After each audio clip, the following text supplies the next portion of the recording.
مونږ د زوال د ټولو نه غټه خبره دا ده پتله کې کمې کول. الله اکبر کبیره. دا تاسو دا تله نه کنا دا 1000 ګرام او دا څومره دی 970 ګرام خیال لیکړی کنا.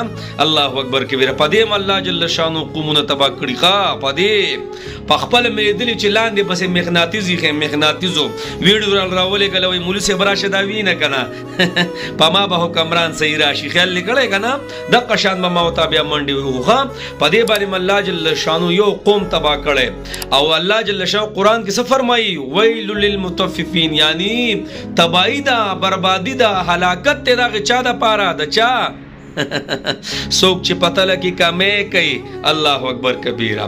سمود مخ کې اوځي کې منډي وروته منډي او خبره کې نه وای د پدې تل کې لګه خوا دی خوا کړي اخوا دی خوا او د ورځې به پزرګونو منونو سامان بدلو وسپنه مې بدلوله او پدې کې ګټه کوله او بیا هغه سړی مړ شو کنه مړ شوې قسم په الله چې ټول حرامي پیسې ګټلې وي خپل بچوله اوې هغه بچو بس بیا خیرات نه کو د دې پیسو نه بیا خیر نه خوريږي خیر ګوره د دې پیسو نه بیا فساد خوريږي دا پیسې چې ما خپل بچوله یوړې الله اکبر کبیره مړې چې څومره زمونږ وس کیږي نو کوي خیال لکړې لاول زو پسې بیا تاسو چې څومره زمونږ د مسلمان سټ ماتیږي نو بس زور پې کو او خاص کر د تلو کمې نه تلو کمې دا ګوره ډیر سیوا دي لګ نه ډیر سیوا دي دا دړیز ډبګې ته دا چې دا څومره دی دا 3 کیلو چې کوم دا بوجي دا ته کېدم دا څومره ده مړه تا کو تل را واغست. الله اکبر کبیره.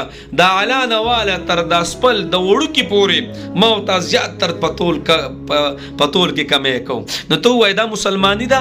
الله اکبر. دا مسلمانی ده پدې کې هم فرق دی.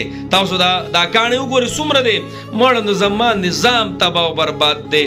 زما 80% معاملات دی ګوره دا 20% مونږ او دسته دا موتا چوي جی ذکر اسکار او دا مونږ او دس کو 80% معاملات ته ډیلینګ دا ما د دیو د دی خبر نن یو نه ده دا ولی موتا نن وال خرو نن ولی زما واست په معاشره کې د مسلمان باندې څوک اعتماد نه کوي اعتبار را باندې نه کوي دا ولی او دا ولی نن موتا وال خرو دا مین سبب پکې زما واست اعمال دي زما واست روزګار دي زما واست لین دین دي زما واست اغستل خرڅول دي مړ چې په یوځای کې ما پتل کې دوم رواني کړی نو تر تو وای دغه مال به بیا زما په کار راشي قص دا ټول میراث ته بل به مزه کوي د الله بندګانو بل به مزه کوي ولی بل زیاتو پدې کپن کې به ما وتا وړي پدې کپن کې او پاګه کپڑا کې به ما وتا رانغاړي.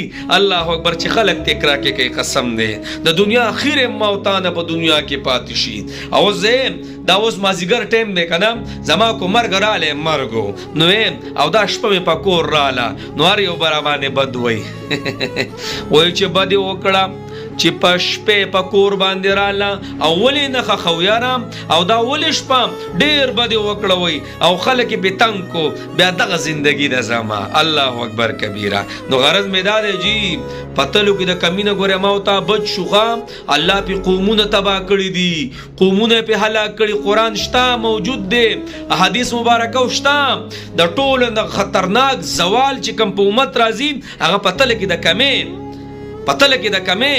الله اکبر. بسې ما او تا دی ورکو سې ټول دی ما او تا کو ګور چې الله مال څنګه رزق را کوي قسم دې چې دا څوک 2 نمبرې کوي کنه پښلو لاوري ګټي او په یو لارتي وزیړو پته وته نه لګي چې دا په کم سیډ لاړې څومره ما او تا نن ګټه کومړه اسې ما او تا پویږي په خپل ګټو باندې نو بس الله دې موږ وبخي او پدې کې ما او تا چې مسله شي کنه وای دا بل داسې دی وای دا بل داسې دی. الله اکبر. بس الله دې موږ معاف کړي یار.